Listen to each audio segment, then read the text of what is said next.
Workable rom-com with slightly too much bigotry. Okay, so I worded that title to get perhaps more eyeballs than a less confrontational title would have gotten.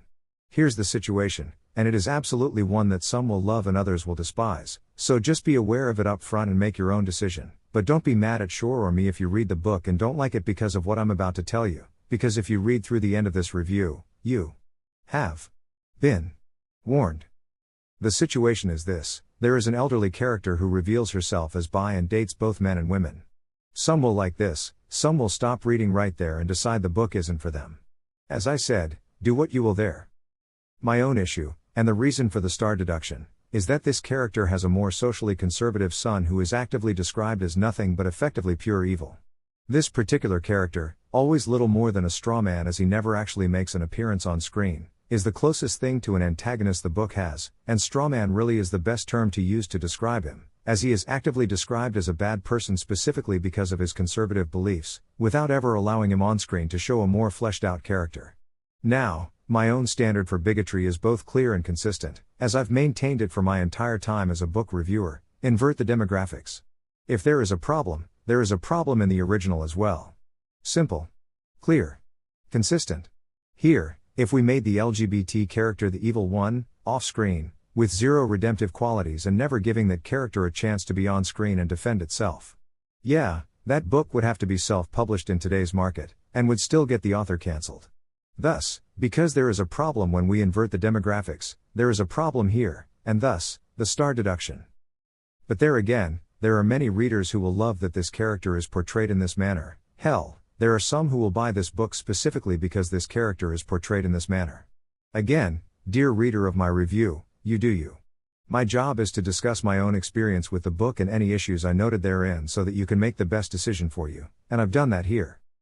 To be clear, other than the unnecessary inclusion of the character above, I thought this book worked reasonably well overall. Fans of romance novels/rom-coms, particularly of a Gilmore Girls type, will likely love this book. Those who think heavy pop culture references don't belong in pop culture items likely won't like it as much. Readers looking for ghost pepper level spice/a touch of drama with their sex scenes type of tales may not like this one as much, as the spice is closer to habanero or so, but also those who can't really tolerate much more than a warm glass of milk may also not like the spice that is present. Again, for my own personal tastes, the only two things that surprised me were the inclusion of the elderly bi character and the bigotry towards the socially conservative son. It is an interesting dynamic in that usually the child is the LGBT character and the parent is the socially conservative one. I thought the elderly character was done well, not forced at all, and played well in the story as presented. I simply wish the son were able to do the same. One somewhat surprising thing about this book given my conversations on social media with Schorr after acquiring my advance review copy of the book from NetGalley but before actually reading it is that Schorr was worried the book could be seen as too Jewish.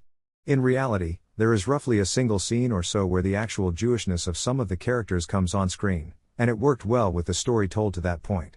Again, some will have problems that there are Jewish characters here at all, despite no references to literally any country other than the United States, as this takes place in New York City with some scenes in Philadelphia. But even there, other than the bigotry noted above, even American politics isn't really discussed in the text here.